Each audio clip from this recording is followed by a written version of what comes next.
adjacent to the Rings of Power nonsense, Warner Brothers is bringing back Peter Jackson, Philippa Boyens, and Fran Walsh to expand some stories in Middle-earth, right? Like they got the 2-part Gollum movie, which is expanding, 5 paragraphs and 1 page in the book, and trying to do an Aragorn movie. It's really tough, okay? They bring back Viggo Mortensen.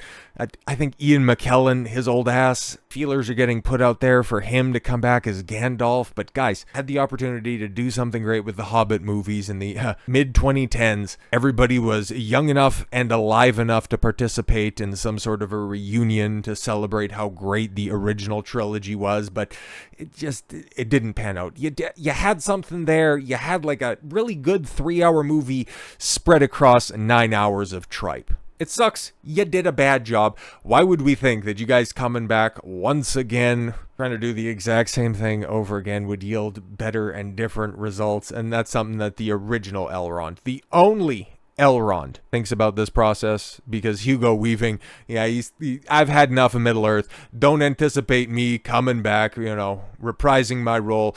I hear that Amazon has a new Elrond that's out there. And for most people, besides the whole, other Elrond that's out there, Elseworlds Elrond, they're fine. They're fine with everything that Hugo Weaving has provided Middle-earth.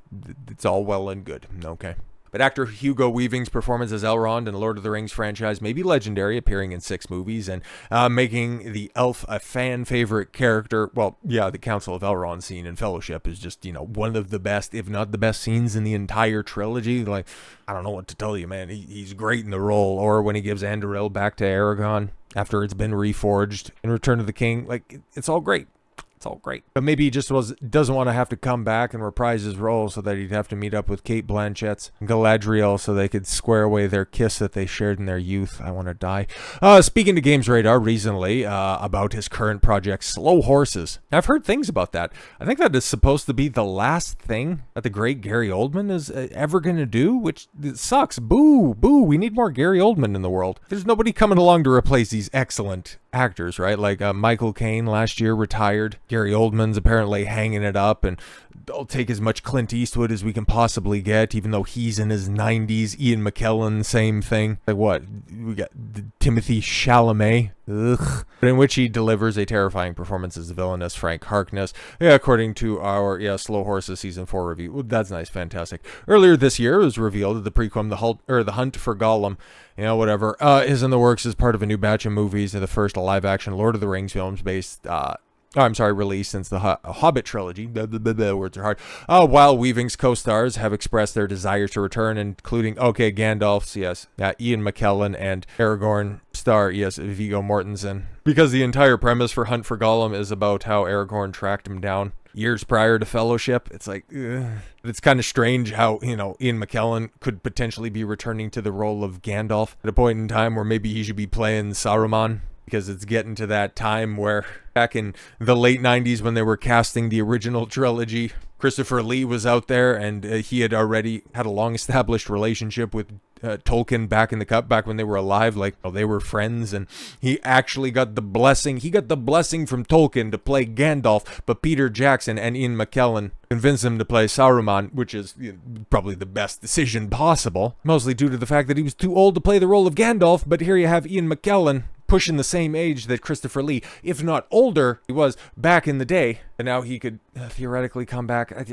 I don't want it. I don't want it. But yes, the Elrond star admits his time in Middle-earth is over. Personally, I've had enough of that. It was great being in New Zealand on and off over a 10-year period. I did go back and work with the same team, Peter Jackson and Fran Walsh, on a project called Mortal Engines. Oh, God, which was going to be their next big franchise, but it died on its arse. So I've had enough of Middle-earth, and I don't imagine anyone would ask me to do it again. No, we'd want you back. But this isn't the first time. Like, he also didn't return for that abomination that was Matrix 4. Was that Resurrections or something like that? They wanted Agent Smith back, apparently, in that movie, but he couldn't be asked because there was a scheduling conflict. He couldn't make it work or anything like that. So he knows well enough to leave something alone. And yeah, you could argue that, maybe he stretched things just like butter over too much bread. A little bit too thin with the Hobbit movies. But like I said, and like many people have pointed out, that was the last last time that you could really get that old cast back together because everybody was still alive, still vibrant enough. Like now, you don't have original Bilbo. Even though Martin Freeman was one of the highlights of that trilogy. Christopher Lee, sadly, isn't with us anymore, and he was 92 at the time that Battle of the Five Armies came out. 92! But Viggo Mortensen playing Aragorn now? Bro, he's canonically supposed to be 87. He's going to be real close to that, but he ain't got that Númenórean blood in his veins. It's going to be tough. It's going to be real tough to be convincing that he's going to be this, spry ranger out there tracking Gollum, but we'll see how it goes, man, because their first endeavor into this new batch of movies isn't necessarily coming with the hunt for Gollum or anything like that. It's actually coming with that goofy-ass anime, The War of the Rohirrim, which instead of telling the awesome story of Helm Hammerhand, you're going to be hearing from Hera Hammerhand, his unnamed daughter from the appendices, which, yeah, Warner Brothers can use because Amazon hasn't got to it yet, so they'll be telling her story and how she's gonna steal all of his glory. That's gonna be a pile of crap, but we'll see what Warner Brothers does with their time there, because apparently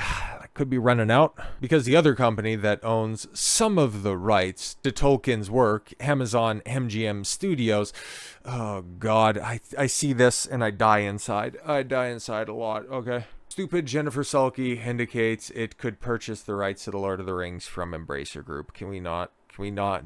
Listen, man, here's the thing. You can't take away from the genius of the original trilogy. You can't at all whatsoever. It's still going to be out there. I've got my 4Ks, DVDs, Blu-rays. I've got all of them. They're still going to be there as great as they were for the moment that they first came out, okay? You can't take away from that. But you can poison the well for generations to come, okay? You could see Lord of the Rings get to a point where Star Wars, Star Trek, Doctor Who is. I don't want that. I really don't want that, where there's more bad content out there than good content. Because so far, under Amazon, bro, 2 seasons, Rings of Power, and it's all bad. Like, it's gotten to a point now, especially with episodes 7 and 8 of the second season, it's gotten laughably bad. Nobody thinks of it as a Lord of the Rings. That's why everybody, when they refer to it, it's Rings of Power. But if they're going to become the rights holder, then they end up getting a little bit more legitimacy. And yeah, you can kind of headcanon that stuff away, and you can laugh at it, but it's unnecessary brand damage, and it goes from one place where they're just more than content to sit on the IP, and then you move it to another place that's more than willing to just milk the IP for this perceived air of legitimacy, which is what Amazon does, okay? Because Jennifer Sulky, the head of Amazon's MGM Studios, recently shared the company is talking about potentially purchasing the right to The Lord of the Rings from Embracer Group. For the love of God, no. Oh, is that going to be the new casting for Aragorn? Yeah, that'll be going to be great. That's going to be fantastic. In an interview with Variety, Sulky was asked by KJ Yossman, Embracer, who've had a rocky 18 months, currently owns a majority of the Tolkien IP. Could we see a situation in which Amazon potentially acquires the company? Oh, it acquires Embracer outright? No, for the love of God, no. Like, if you think Warhammer, outside of what Saber Interactive is doing with, Space Marines 2, if you think they're in tough, brother, bring in that entire studio in-house. Oh, God, they own so much stuff. It's not going to get better. It's not going to get better if they get bought out by Amazon. Trust me. Okay, she replied, we're always talking about those opportunities, but I don't have anything to share right now. Oh, God. Embracer Group revealed back in 2023 that it was able to acquire Middle-earth Enterprises at a shockingly low price, and the company revealed in 2022-2023 annual report the most significant acquisition of these acquisitions, is the acquisition, great writing, of the Middle-earth Enterprises, which owns a vast intellectual property catalog of the worldwide rights to motion pictures, video games, board games, merchandising, theme parks, and stage productions relating to the iconic fantasy literary works of the Lord of the Rings trilogy and The Hobbit by J.R.R. Tolkien, as well as matching rights to the Middle-earth related literary work authorized by the Tolkien estate and HarperCollins, which have yet to be explored. The consideration of the Middle-earth Enterprises acquisition sums up to 4.265 million SEK. Oh yeah, Swedish krona. Okay. Converted to around $398.8 million, which, to compare and contrast that, they spent $250 million, $250 million on the rights to the appendices, but Embracer Group in 2022 bought all of those rights for a shade under 400? Bro. The rights to The Lord of the Rings were estimated to be worth up to $2 billion.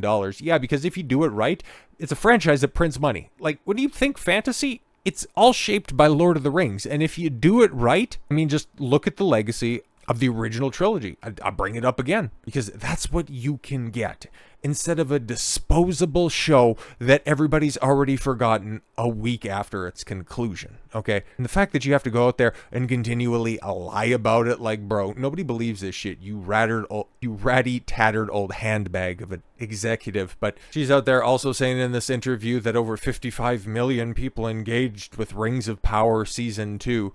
That's interesting because she was out there trying to shill hard for the premiere, but we didn't hear anything until the conclusion. But I thought that like 40 million people watched the season premiere, or rather the series premiere back in 2022. That's interesting how only 55 million people engaged with season 2. How are you trying to spin this? Okay, so yes, with that interview, how have you found the reaction to season 2? Obviously, very different marketing levels and all of that to season 1. But that being said, over 55 million people at this point have engaged with season 2 since it's launched. What does that even mean? Engaged with it? Hovered over it, the Prime Video screen, and went, yeah, no. Accidentally left the autoplay on, and then an episode popped up, and people went, Jesus Christ, this is terrible, and then switched it off. Like, what's an interaction? Of note, Sulky does not claim that the show was viewed 55 million times. She also claimed 55 million people engaged with the show immediately after noting how season 1 and season 2 had different marketing levels. Right. Still doesn't downplay the fact that this is the most expensive TV show ever created. Over $1 billion wasted, spent. What does engaging with the show actually mean? Does it mean anyone who has been served an ad promoting Rings of Power Season 2? That would be interesting. Does it include people who have never watched the show but might have watched a YouTube video, from Nerdrotic? Or hell, some of the most fun I've had over the past couple of weeks is listening to EFAP tear into every episode of this nonsense. Does that mean that I'm interacting with the show? Okay. Does it include a page impression of the Rings of Power IMDb, which IMDb is owned by Amazon's page? Like, is that what we're talking about? Nevertheless, Sulky continued, if you look at the long-term trajectory, you probably are, and going, how are we going to justify this dumpster fire? Which is how this company looks at an asset like that. Oh, yeah, okay. This is a long-term investment in that franchise. Sure. Where you have to obfuscate metrics in order to make it look impressive enough to go forward with. Yeah, right. There's a long-term investment.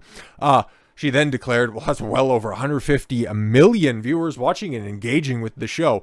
55 million with the second episode. So, what are you trying to say? The second season is half as popular as the first? Jen, do you want to say, you got to look long term. You had half of your audience drop off. 63% didn't complete the first season. Yeah, also, when we take a look at other contemporaneous viewing figures, 60% dropped off from the conclusion of season 1, the beginning of season 2. We have seen it just about fall off of every other tracking site. Samba TV had it, highest point at ranking 5th behind the likes of the Penguin and Tulsa King. And then most recently, which I'm sure we're going to be getting numbers here in the very short term when it comes to the finale ratings, but we most recently seen it in 8th place behind a bunch of reality shows and the Penguin once again. Like, you're getting your ass kicked every single time out when every metric points to this show being a cataclysmic failure, and you're looking at just buying the rights outright. Boy, it really does. It harkens back to that meme, man. That red letter media meme. What is it like to see all of your favorite franchises go up in flames? And frankly, I don't have that big of a connection to Star Wars. Not a Trekkie at all. A lot of the other mainstream stuff doesn't really resonate that well with me. So the closest thing I have to something that I would consider myself to be a big fan of is probably Lord of the Rings. So to see this become the potential fate of it, to see a theoretical adaptation of the First Age or the eventual remake of the original trilogy in the hands of these incompetent boobs, it's just, ugh. No better way to express it than just utter visceral disgust. So with all that said, thank you all very much for the gift of your time. I've been Don Consuelo. I want you to follow your gut and get after it. Take care, everyone.